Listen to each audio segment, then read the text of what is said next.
Good morning, ladies and gentlemen, friends, colleagues and listeners. Here we are again, another weekend. My God, the weeks are flying past. They do say as you get older, they just whiz past. Thank you, Salem, as always. And a little announcement to go out, a little shout out for Salem, the man of the dressing gown. He's getting married on Saturday.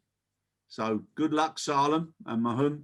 Wishing you all the very, very best and a long, long, long happy life ahead of you. And I'm sure you'll be thinking of us whilst you're getting married. Chris, for those that don't know, Salem's our technical chief behind the scenes, and we should say he very rarely intervenes. We very rarely hear his voice come over the recording, but on this occasion you might get a metaphorical clip round the air. Yeah. Or come on, move it on. Anyway, yeah, absolutely. Very best wishes to Mahom and Salem. You got to put the lady's name first, Chris. That's what Salem will have to get used to. The lady's name should really go first, as she will come first in Salem's life. You always like to make me look stupid. The old man here, and I'm a caveman. Mahum, sorry. Yeah, of course you're first. Do apologise, Salem. Good luck, mate. Next 50 years. We'll have to do a 50 years married anniversary. see what we have to talk about. Well, right, moving on. It looks like COVID's not going to kill us off, Chris. But 50 years time, I suspect neither of us will be here. So I don't know. 50 years, will I? I'll be in the record books if I do, but I'm going to give it my best shot. Anyhow, good luck, Salem. Fantastic news. I'm really, really pleased for you. Right. Other good news, vaccines on the road, Stephen. Vaccines indeed already here in the country. Brilliant news. Yeah, absolutely. I think it's really good news. I think look, we've had 3 weeks in the trot, Chris. I know this might be week 4 of the good news. The good news generally used to sort of falling on Mondays, but it fell on it was at Wednesday. It seems a long time ago. It was Wednesday. We got the announcement that the Pfizer BioNTech vaccine has been approved by the UK MHRA, which is excellent news. I think there was a bit of I think probably healthy competition, but safe competition, I think, is the important thing in this space. But very good news that we've got that approved in the UK. I think very, very soon after, of course, that the flow of approvals will follow thereafter, which is great. I'm no expert in this space, but it sounds like a logical conclusion for one to reach. I think the logistics challenges start here, Chris. Yep. Whilst the Pfizer BioNTech vaccine has been approved first. And any vaccine approval is a good thing to help restore confidence, but also more critically to prevent the spread of this pesky virus. I think the challenge with the specific vaccine approval is that it's the one that requires the -80 degrees extreme cold chain logistics solution, exactly. And that therefore is a problem. Whereas the UK, Oxford University and AstraZeneca vaccine does not, nor of course does the Moderna. So I'm sure they will follow closely afterwards. But I do have more confidence in the Ministry of Defence and their ability to manage logistics across up and down the country than I have in Matt Hancock. And I think, therefore, it's very wise that I think he is deferring a lot of the sort of the logistics management to a sort of special envoy, if you like, within the MOD and a 3-star general who will be managing the process, rather than the politicians in the Ministry of Health. Yeah, no, it's great news. And also, probably from a security perspective, it makes a lot of sense as well. Absolutely, yeah. A few soldiers around those trucks. Yeah, no, big time. Because I'm sure that there's going to be there'll be a news announcement. That somewhere someone has stolen a shipment, which will be a terrible thing. But that's great news, and there's going to be plenty of vaccines. 2021, please God, will be there. We did the Pharma Vaccine digital event. And it goes out live on Monday, Tuesday, and Wednesday, and many of the people in there, the upbeat, that sort of positivity is great.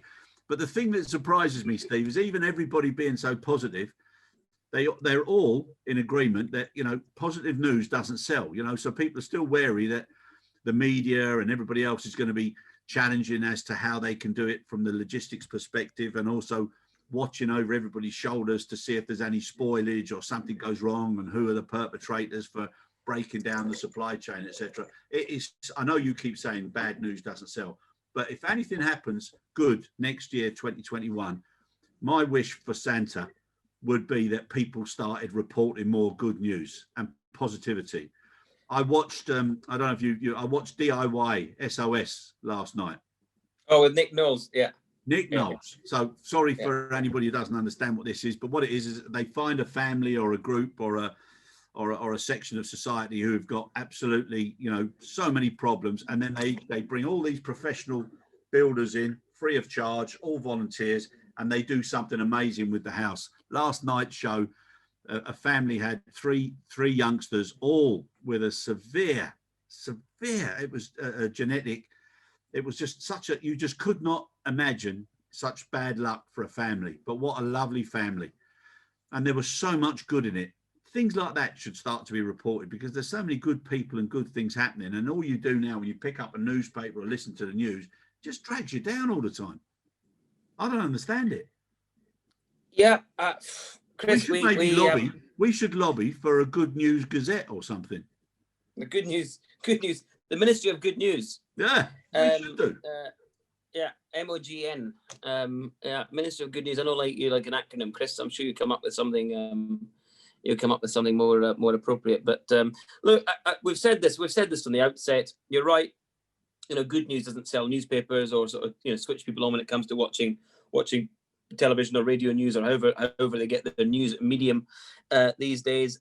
So maybe with a bit of good news that we are seeing in the testing space, that might sort of proliferate into a lot of other good news that we'll start seeing in terms of uptick in recovery, particularly in the economy, in employment, and then more specifically in our very damaged, depressed industry that is in need of all the good news and all the kind of the injection of positivity that it can get. Yeah, no, I think, Steve, as soon as most of the companies start, giving numbers out instead of how many people have caught it, but how many people have been vaccinated. As soon as all that starts going out now, I think there's going to be such a wave of optimism for next year. And if you look at the way the figures have gone up now, just over these 5 to 7 days of Christmas that they're opening up here, as I'm sure in other countries, it just shows how quickly the rebound will come. So any advice I'd give to any organizations is, make sure you keep in touch with your good people and make sure they're available to bring them back as quick as possible, because it's going to be a really, really hectic rebound, I think. That's just my opinion. I hope so. I really hope so. I haven't seen sort of the latest sort of recovery forecast, but I suspect that there are people far smarter than me that are giving a lot of thought to this now in terms of what the recovery profile looks like. We spoke before about the V-shaped recoveries or U-shaped recoveries, even W-shaped recoveries. Significant uptick. Plateaus and all these management consulting terms that were used by a lot of people, whether it be within industry or outside of, trying to project the recovery of not only the economy but also our industry. And I think as we start to see more approvals come through, and the vaccine penetration increasing across the country or the countries or the continents, I think those forecasts will change quite rapidly, I suspect. Yeah, 100%. Now, something that I'm sure, I'll hazard a guess that you might have an opinion on. Okay, so I'm just going to throw it out there, just in case it's something that interests you. Okay, this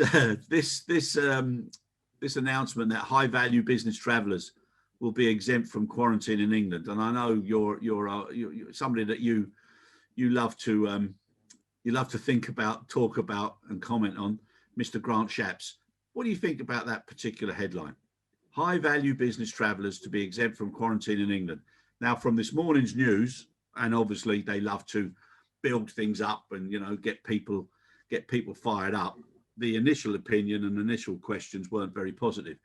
But from an economic perspective and a recovery perspective, I know you're going to have a few points on this one.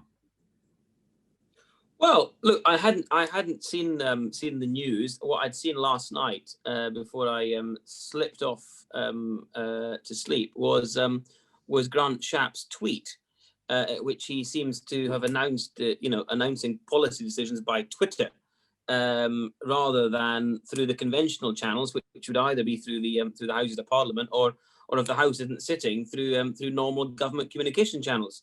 So this slipped through the Twitter sphere, and I'm not a massive Twitter fan because I tend to find it's a lot of keyboard warriors bashing people and a lot of negativity. If you want to stay away from negative nonsense, then stay away from Twitter. Generally speaking, is what I find is a good idea.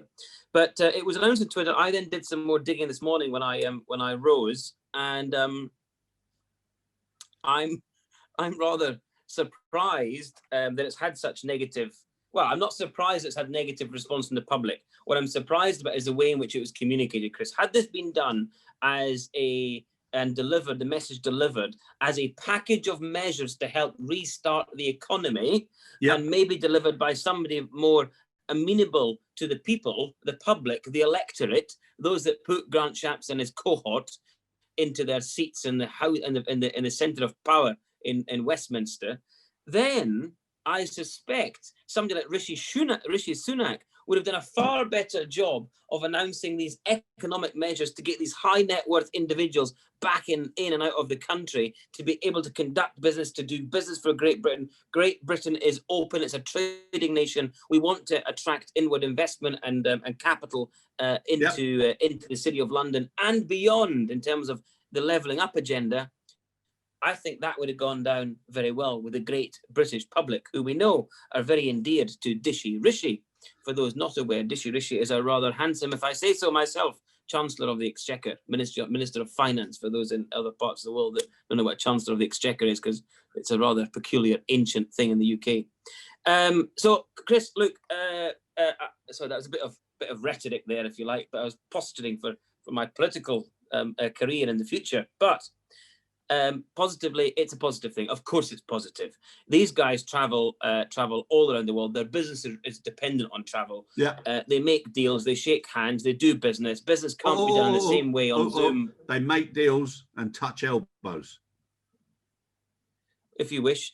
They certainly travel and conduct business that brings a lot of investment, not only into the country, but spending the UK's or if they're high net worth individuals or the CEOs of large corporations, and they're employing 20, 30, 40,000 people, a business that may have them started themselves. Think of people like Lord Sugar, for example, or Sir James Dyson, or these gentlemen, stalwarts of our investment business community. I think it's a damn good thing that they should be able to travel without quarantine. In fact, I think that everybody should be traveling without quarantine, personally.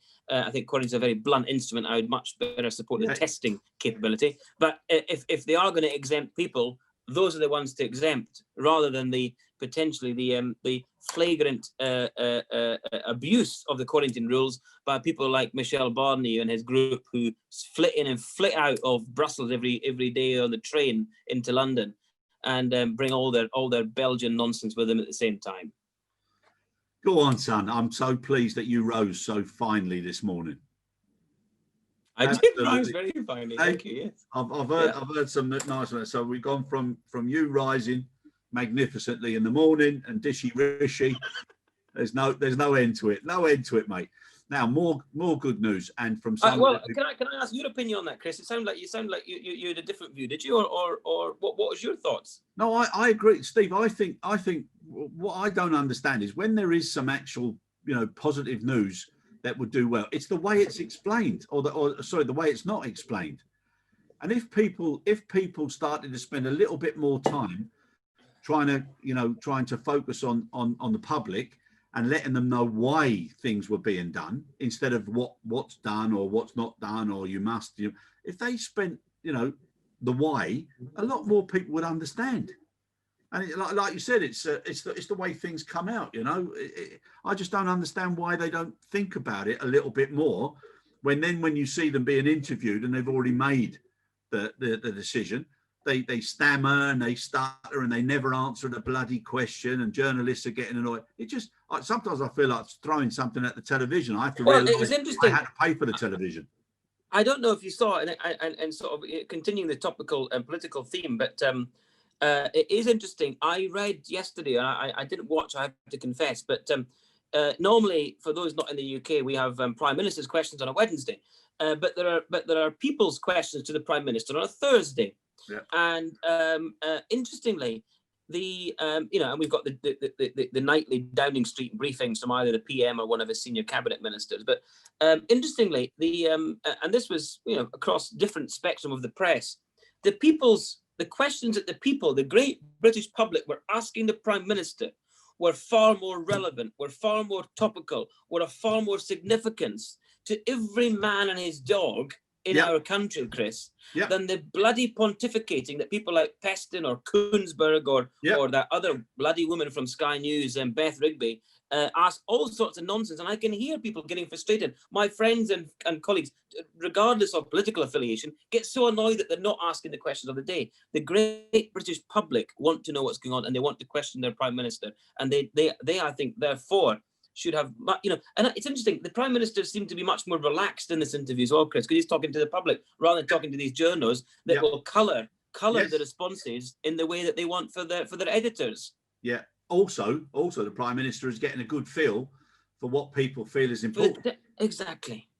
And we should move away from politics. Yeah. Because my political podcast is not yet been commissioned. No, that'll be one to look forward to. Yeah, brilliant. But listen, getting back onto the vaccines, and also somebody that we've got a lot of respect for, our CEO Tewolde from Ethiopian Airlines. So they're now ready to roll out the temperature control vaccines with partnering up with, I think, excuse me if I don't pronounce it correctly, but Cainiao. Is it Cainiao? Which is the arm of Alibaba. So they're getting involved there. But it's great to see now that all corners of the world are starting to roll this out. So the more it goes, we've always said the safer everybody is when everybody else is safe. So to see all this good news, and I'm happy to keep saying about the good news. It's fantastic. Listen, I got asked during the week, would I immediately have the vaccine? The answer, 100%. I'd walk out now through the gates and let somebody put it straight in my arm right now if I was able to do it. Yes. What do you think the majority of people would say now at the moment? Well, I think the wise would say yes. The ill-informed or the conspiracy brigade would say no. These anti-vaxxers that are actually causing more harm and damage than good. And this argument that the approval has been too fast or came too soon. And in fact, other countries, interesting virologists and medical professionals suggested the UK had gone too fast. Now rowing back from that earlier today, I see, and apologising for their statement. And so, no, Chris, look, to answer directly, I would have the vaccine. I think people are that would suggest not, may have their own reasons. Certainly in the UK, we do not have a mandatory compulsory vaccination program. I don't think we should ever have such. However, I would encourage every man, woman, child, dog, cat, guinea pig, whomever, as well as I lost my punchline because I can't remember that damn rodent in China that allegedly caused all these this nonsense. These bats should all be vaccinated against coronavirus at the soonest possible opportunity. Well, there's other things I would do, but anyhow. But getting back to that, and also talking about the vaccine. Slightly tongue in cheek.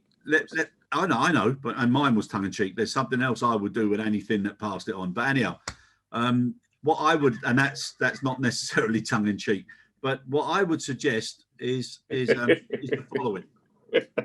Okay, with the vaccine, Stephen, right, and with people needing to get their businesses back, how would you be now if you were running a large venue, or you had your own airline, or you had your own theatre, and you were able to say, anybody who's vaccinated, you can come in. No vaccination, no entry. No vaccination, no fly. No vaccination. Big no risk. Big risk. Why? I think that propagates the kind of the this is people in their own country, Chris. This is not an entry requirement to the country. It's very different. I've had a lot of argument this week.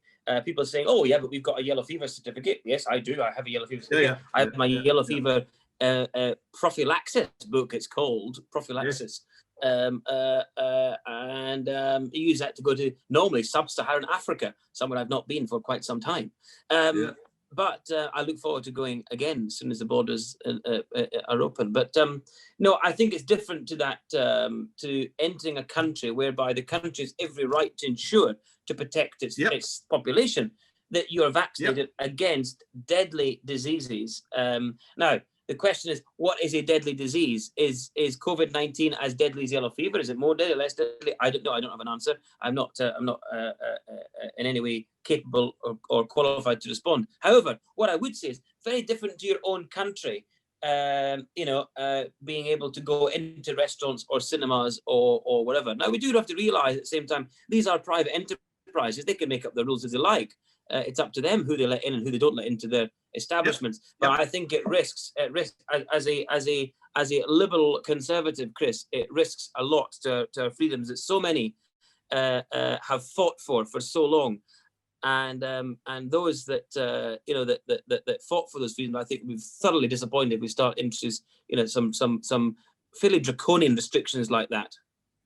But I just wanted to get your opinion. But also on the other side, and you're talking about freedoms, if it was being done that way, it gives everybody a lot more freedom to know that where they're going, they've got a much safer opportunity or a safer chance of not having any problems, and it could speed business up quicker. It does. Potentially it does, but at the same time, how long will it take to? When will I get this vaccine? I don't know. When will I get this vaccine? So in my age group and my health category, I'm not likely to get this vaccine anytime soon. Does that prevent me, therefore, until I get the vaccine, going about my business in my locale in London where I live as I normally would do? Are you suggesting that's a good thing? Because you fall into a different category, Chris, if I may say, and you might get your vaccine much quicker than me. Listen, I've been called names, I've had insults, and I've had threats, but that was one of the nicest ways of saying, you old... Yeah, thanks very much, mate. Really appreciate that. But Chris, it's a fact. I'm not saying it's a fact. So I think that is very dangerous territory. Really, very dangerous territory. And you expect, how prove your certification. Got to take your book out with you. Got to take this out. Got to take a digital passport. How does it? I mean, we talk about being open and outward looking. I think that's narrowing this really down to a constrained space, and I would think that's a very dangerous place for us to get to. Yeah, no. It was just a hypothetical question that all things being equal, that everybody could get their vaccine like within a month. And if everybody had that choice of getting it within a month, would it make sense? But thank you for that. And thank you for the veiled reality. Well, I think the equality agenda and the levelling up agenda that is so important right now about ensuring that we've all got, access to equal opportunity, educational standards, access to travel, access to welfare. It just flies in the face of all of that. Yeah, no, I can see.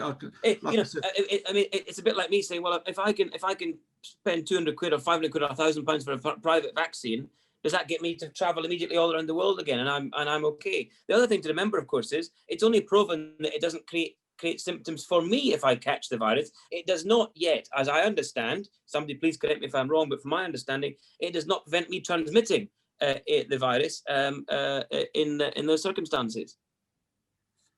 Steve, as always, mate, beautiful. You see, one of the privileges of getting old, you can either jump in, you can sit back, you can relax, whatever it is. At this particular point, I've received that feedback, plus that direct reality check of my age. So I thank you for that, Stephen. I thank you genuinely. Now, next topic.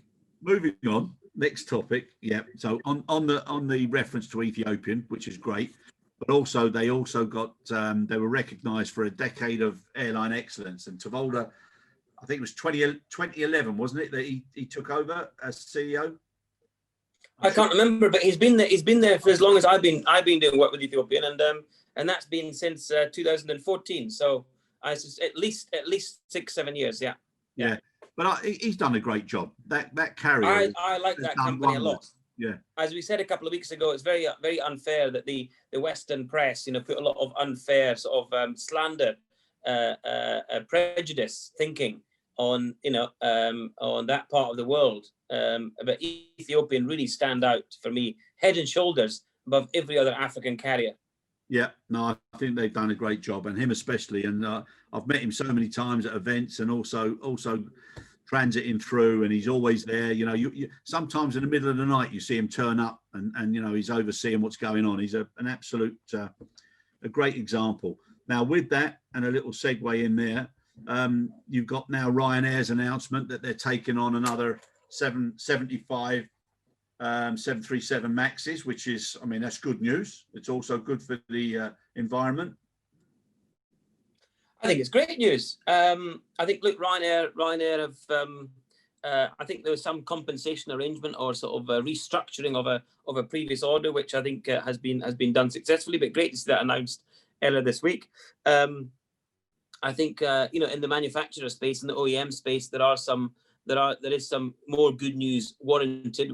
It's been a little bit doom and gloom. We've seen manufacturers reset their order books and reset their outlook.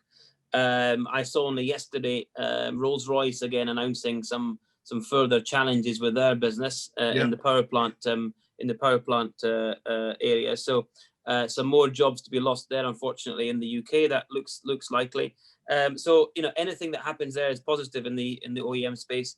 As we look for some more positive coming through. I have to say, I think I was really interested to see Ryanair speaking quite openly about the contest between Airbus and Boeing these days. Of course, they have the only one part of their organisation, and the Ryanair group, if you like, is Lauda, which is the sole Airbus operator.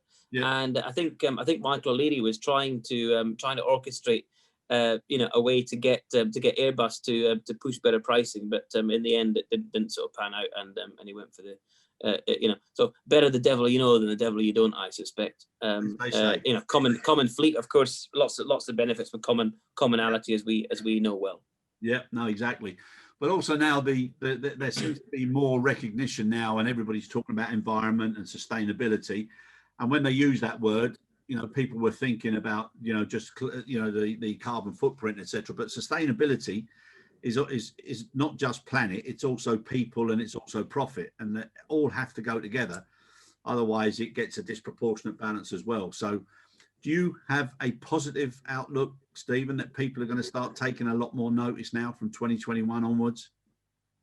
I think so. My conversations I've had this week, Chris, building on the previous 2 weeks, are suggesting and different, not just in Europe, but I'm back in Asia now, and I think there's a lot of consolidation likely in this part of the world, Chris. But certainly from what I've seen is there's a lot of pent up sort of demand everywhere. That we sort of heard it from the tour operators and the EasyJet, Ryanair, Wizz, etc.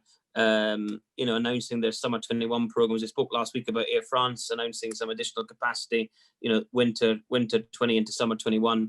So there's some good news there, I think, in that regard. I do think there'll be some consolidation that we're likely to see in the next 6 months. I think that's probably quite likely. I think that's probably, I mean, as we say, consolidation is either can be good or bad, depending on which side of the negotiating table you are on, and the overall kind of consolidated effect of that, those mergers and acquisitions. But I think that's probably a good thing, because it sort of resets some of the, as we've called them before, basket cases that have continued to exist, and they have not necessarily been viable operators for quite some time. I think we'll see some some change there, which will be positive. And some more positive news I've seen in Australia. It's going gangbusters in the last 7 days, as Qantas and Virgin and now Rex, Regional Express, are fighting to sort of put capacity back into the market, get frequencies back up. All of the state borders are now open, as far as I understand, as of my sort most recent knowledge this morning. So I think there's lots of good stuff to happen. I think what it needs is this sort of the catalyst is is rightly the epidemiological spread reducing and the virus being controlled. That starts to reinstate and encourage more travel. The second thing then, of course, is with that travel and people seeing others traveling, I want a bit of that action. I want to jump on that bandwagon. And then the third thing, of course, is the advent of the vaccine. People are saying, well, by 2021, by summer 21, will I have had that vaccine? Chances are I'm a retired 60 something year old, and well, you're not retired, Chris, so I'm not looking at you. No, it's just the way you say it as if it's like an illness. Not at all. I can't wait to be retired at 60. Unfortunately, this pandemic has set me back a little bit. I'll have to work a few more years now, in terms of the retirement plan. But look, I do think, in seriousness, I do think that people will sort of be jumping on that, saying, yeah, it's likely that in my bracket I'll be vaccinated, I can travel, I feel safe. And of course, the longer we leave things, or the longer as time passes, we know more about the virus. We know we're coming into summer. We know that we saw a lot of suppression this summer. We know that winter's likely to spike it up. So maybe for winter 2021, unlikely to see massive resurgence, but certainly summer 21, I think we're probably looking pretty good. Yeah, no, it's it. Yeah, and like I said, long may it come round as quick as possible. Now, Christmas on us. Christmas is not cancelled. I know it's not press. Yeah, I know it's not cancelled, and they've even started making adverts now about how they're giving Santa Claus, the early vaccines. I mean, it's incredible. But Steve, and I'm not just focused on Christmas, because there's lots of denominations and cultures and religions and everything. Everybody's got their celebration periods. But once people start being able to celebrate what's important to them, it does give people a little feel-good factor. So, this is something that's going to make a difference as well. And no better time for all the vaccines to come in. It's just amazing how many people now are still questioning whether or not the vaccines have been pushed forward too quickly. So just coming back on that again, it's the people that check them out, and especially the ones that we know, nobody would let a vaccine come out earlier than it should be. Well, maybe with the exception of, well, I wouldn't like to say, Chris, but we've spoken before about China and Russia. Let's just leave it there. My preference, of course, is to take the British vaccine first, the Oxford AstraZeneca vaccine, and then the Pfizer and Moderna. But look, I'm not. I'm vaccine agnostic as long as it doesn't come from Russia or China. Very good, right? Very, very good, very clear as well. Now, listen, just to finish, because I know poor old Salem's counting down the minutes before he gets married tomorrow. But before he won't be counting after. He'll need a different calculator or watch to count after he's married. No. But just to finish now. I love you, darling. I love you, Ramani. If I was to ask you now, what would be your biggest three things that you would forecast for next year? What would they be? Oh, look. Now here's where we can tell the show is not scripted. I think number one, Chris, I touched on it just now. I think 2021, summer 21. I think we'll see a very sharp uptick in demand. My worry with that is, seeing it as a very positive thing, is that kind of we struggle to respond to that with resources, asset availability, and I really hope, therefore, that we don't let our sort of guard down when it comes to compliance, safety, quality, assurance, etc. So that's number one. Very good. Number two, I suspect is COVID has been a massive disruptor to everybody's lives. Nobody's been untouched by it. Some have been touched more than others. Some have sadly passed away, and that people have lost loved ones, and that's tragic. But I think this will become much more routine, as we sort of go through this. And I think there'll be much more comfort, and people will be more relaxed about this. Certainly, as I have become, and I can only speak for myself and my family. In March we were really kind of, well, bloody hell, what the hell is this all about? This is all a bit worrying. It's all a bit nervous, and lock the door and don't go out. Even order weekly from Waitrose, and that was it. Didn't go anywhere. Whereas now, of course, we've got controls in place, we've got the barriers. So I think it'll become much more kind of commonplace, and I'd like to see that. Yeah. The third thing, Chris, is I think mergers, acquisitions, and consolidation. I think there'll be a large number. I think the cards really haven't started to fall yet in terms of people falling by the wayside, and the number of sort of airline or business failures as a result of this. I think we're going to go through a very, very tough winter, whether that be in the airline industry, it's the airports, it's the ground handlers, it's the ski lift operators, it's the chalet boys and girls, it's the hotels, it's the winter sunspots, it's the Caribbean island communities, that rely on the British vacation of the winter sun. I think we will see much more, therefore, failures. But I think on the other side, I think VC and PE is quite active, and cash is cheap right now. So I do think there'll be some mergers and acquisitions that will hopefully pull people out of this through the other side. So that would be my three things. May I ask what yours may be? You can, and that was very, very clever of you. And yes, 100% unscripted.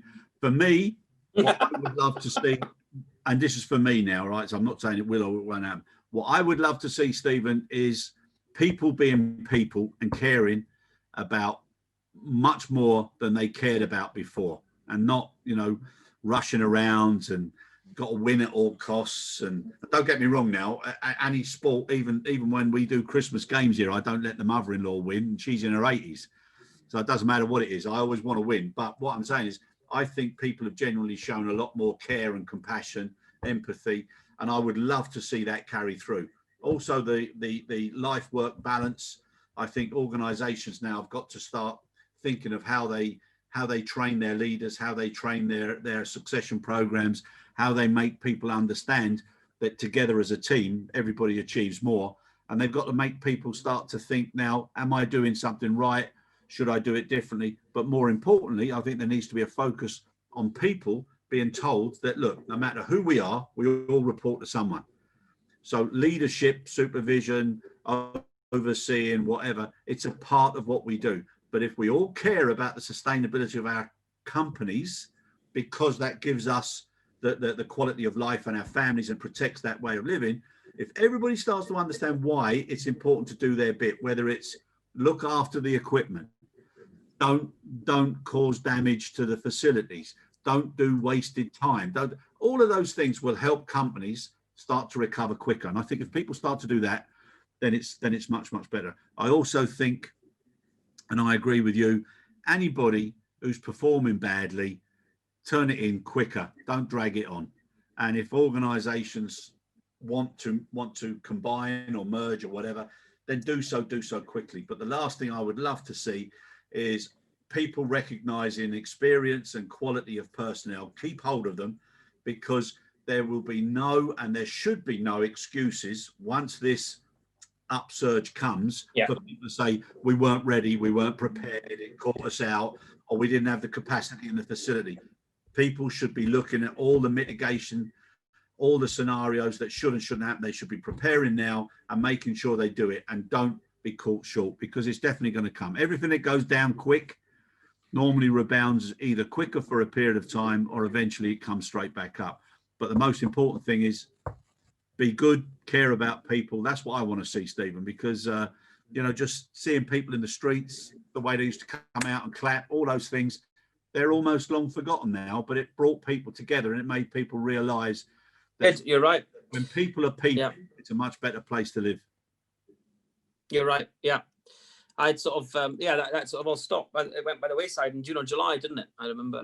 Yep. Chris, it was big news this week that we didn't touch on. Maybe just it was two bits of something I wanted to mention. One was interestingly, it's good to see, talking of mergers and acquisitions. It was interesting to see this week, I think only yesterday, the Menzies acquisition or a majority acquisition of RAS in Pakistan. So that I must say, that was a surprise. That caught me off guard. That was interesting. Difficult part of the world, as we know, in terms of operating model and structure and so on. But good luck to them. That's an emerging market. I think So good luck to Menzies. The other thing I'd just like to finish on was actually something I don't talk about very often, which is actually the environment. I might come across fairly conservative sometimes, and therefore that sort of cloud people's views around sort of my sort of green credentials. But I really am a country boy at heart, and therefore nature and environment is really important. So one thing I was surprised to see was this week Lord Foster, of Foster and Partners, he's had to withdraw Foster and Partners participation in an architectural design group that he was sort of spurring on for the last 2 years, because he's received a lot of criticism that he's been involved in 7 or 8 or 9 airports, building airports around the world. One airport that I used to work at a lot, which of course was Stansted, which is the Lord Foster Airport, and there are many more. And I think that's a real shame that the environmental lobby group, and these are the extreme lefties, I mean those that are sort of really pushing this hard agenda, think that aviation is incompatible with good architecture. I would say fundamentally the opposite. Actually, good architecture and can be absolutely compatible with the environment, and sustainable aviation is all the more important when voices like the cancel culture cancels out the voices of people like Lord Foster, one of the UK's best exports to architecture. Something really is wrong, and we should all be entitled to an opinion, even if that opinion is different or not widely held. But I was really sad to see that. Yeah, and that's also indicative, Steve, of now. And there's lots of things. There's lots of things that historically have been done wrong. Lots of things, and everybody looking back would think to themselves, "My God, that shouldn't have happened, or we shouldn't have done that, or people shouldn't have said this," which is part of growth and part of development. But people shouldn't monsterize or just crucify certain parts of that's what's wrong. And now we're going through a fear stage where anybody that's been associated with anything that's topical or whatever, they get pillarized, and it's wrong. People should all learn together. The most important thing about the human race and any business and anything that we do is, fail fast, learn faster, but understand why. And if you do that, keep learning, it's a positive thing for everybody, But as soon as there's a wound or there's a hole or there's something gone wrong, to keep pushing and keep pushing and keep pushing. That doesn't do anybody any good either. Absolutely. And at the end of the day, if everybody balances, like I said, between planet, people, and profit, because that's where all the solutions are going to come from, and that's what everybody needs the planet, everybody needs profit on the planet to keep going. And people are the key to it also. 3 Ps. And no wiser prophet than your good self, Chris. Profit, 4 Ps. Beautiful. Even though I'm ancient, decrepit, and I should be put out to pasture. I really appreciate that one. So on the basis of where I stand in society, I'm just waiting for someone to knock on the door and say your vaccination has arrived. Yeah. Oh, to be young, my friend. Oh, to be young. I'm glad it's that knocking at the door, and not any other reason to knock at the door. Oh, for God's sake. Listen, there's a little saying, right? You can work this out for next week. I wish I was what I was when I wished I was what I am. Thanks a lot, Chris. On that note, think about that and tell me what it is when you come back next week. I wish I was what I was when I wished I was what I am. Thanks very much. Have a great weekend. And you, my friend. Always a pleasure. Always learning from such a young soul.